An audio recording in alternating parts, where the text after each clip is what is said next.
Hello everyone and welcome to my channel. এখন আমি 2014 সালে রিলিজ হওয়া জাতিস্বর সৃজিত মুখার্জির পরিচালনায় এই সিনেমাটা নিয়ে কথা বলবো। এই সিনেমাটাতে যারা যারা অভিনয় করেছেন প্রসেনজিৎ স্যার, স্বস্তিকা, যিশু সেনগুপ্ত, রাহুল, রিয়া, রিয়া মানে রিয়া সেন, তিনি এখানে অভিনয় করেছেন। আবির অভিনয় করেছে, আবির একটা ছোট চরিত্রে অভিনয় করেছে।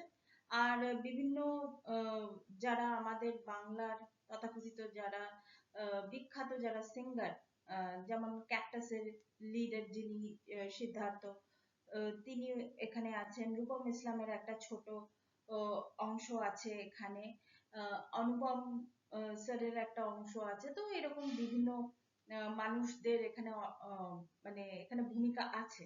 এই সিনেমাটা যেহেতু নন লিনিয়ার ফরম্যাটে হয়েছে, তো সেই নন লিনিয়ার ফরম্যাটটা কিন্তু সৃজিত মুখার্জি খুব সুন্দরভাবে এখানে তুলে ধরেছেন। প্রসেনজিৎ স্যারের অভিনয়ের কথা যদি আমি বলি, অনবদ্য অভিনয়, মানে এটা বোধহয় তার যা যা বেস্ট কাজ আছে, শেষের পাতা বোধহয় বেস্ট কাজ। তো সেই কাজটাকে যদি আমি সম্মানও জানাই, আমার মনে হয় জাতিস্বরকে আমি সবসময় এগিয়ে রাখবো।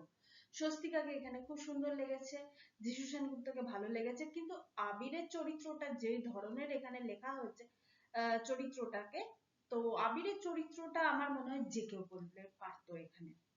হ্যাঁ, তো এনাদের তো মুখ্য চরিত্রে এনারা আছেন।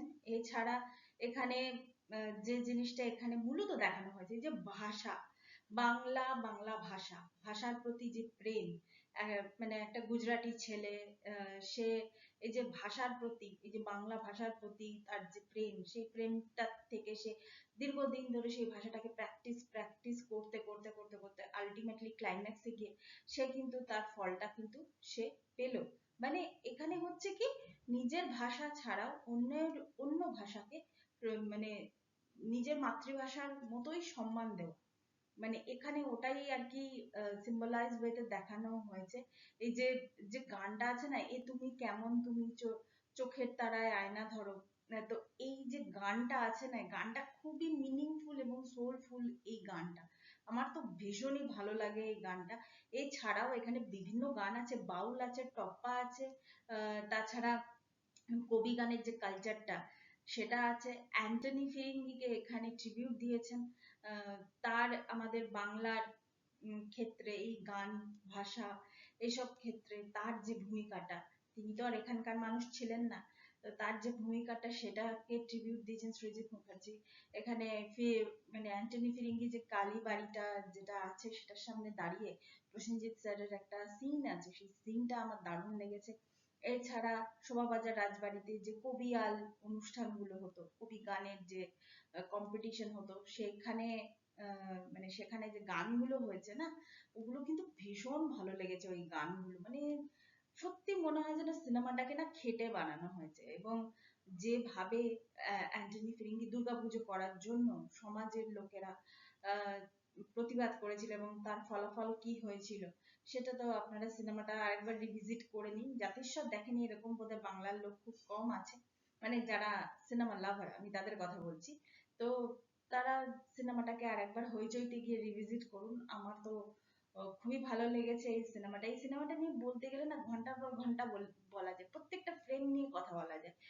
হ্যাঁ, আসলে এইরকম ধরনের সিনেমা বানানোর পরে সৃজিত মুখার্জি যখন ওই মানে অন্য রকমের সিনেমা বানায়, তো তখন মনে হয় যে না আরেকটু বোধহয় পরিশ্রম করলে বোধহয় ভালো হতো। মানে এরকম মনে হয় এই সিনেমাটা দেখার পরে, মনে হয় জাতিস্বর দেখার পরে মনে হয় যে না, সৃজিত মুখার্জির অন্যান্য যে সিনেমাগুলোকে আমাদের পছন্দ হয়নি, বা আমরা যে সিনেমাগুলোকে খুব একটা ভালো বলিনি, যেগুলোকে নিয়ে মানে কি বলবো রোস্ট করা হয়েছে, তো আমার মনে হয় সেগুলোতে বোধহয় আরেকটু খাটলে বোধহয় সিনেমাটার মানটা বোধহয় অন্যরকম হতো। আমি এই সিনেমাটার জন্য অপেক্ষা করেছিলাম, আমি পদাতিকের জন্য অপেক্ষা করেছিলাম। পদাতিকটা কিন্তু জেনুইনলি একটা ভালো সিনেমা হয়েছে, এবং সেই জন্যই আমি জাতিস্বর সিনেমাটার আজকে আমি রিভিউ দিচ্ছি। আমি চাইলে অনেকদিন আগেই জাতিস্বর সিনেমার একটা রিয়াকশন ভিডিও আমি বানাতে পারতাম। মানে এটা আমার বলার উদ্দেশ্যটা হচ্ছে যে সৃজিত মুখার্জি হারিয়ে যায়নি, এটাই আমার বলার উদ্দেশ্য। আর এই সিনেমাটা আর একটা দিক থেকে স্পেশাল, চন্দননগরে অনেকগুলো জায়গায় শুটিং হয়েছে, সেই স্ট্যান্ডের ধার, গঙ্গার ধার, আমাদের কলেজের সামনে। মানে আপনারা দেখতে পাবেন যিশু সেনগুপ্ত একা একবার বাইকে করে স্ট্যান্ডের ধার দিয়ে সে গেছে, সেটা আমাদের একদম কলেজের সামনে। এবং আরেকবার স্বস্তিকাকে নিয়ে মানে বাইকে একটা সিন আছে, সেটাও আমাদের কলেজের সামনে দিয়ে। তারপরে ওখানকার লাইব্রেরি থেকে শুরু করে চন্দননগরের রাস্তাঘাট, মার্কেট, এগুলো। সেই জন্য এই সিনেমাটা আমার কাছে একটা আলাদা রকমেরই স্পেশাল। তো এটাই ছিল আমার reaction. Thank you so much, that's all. Please keep watching and please subscribe my channel. Till then, good by.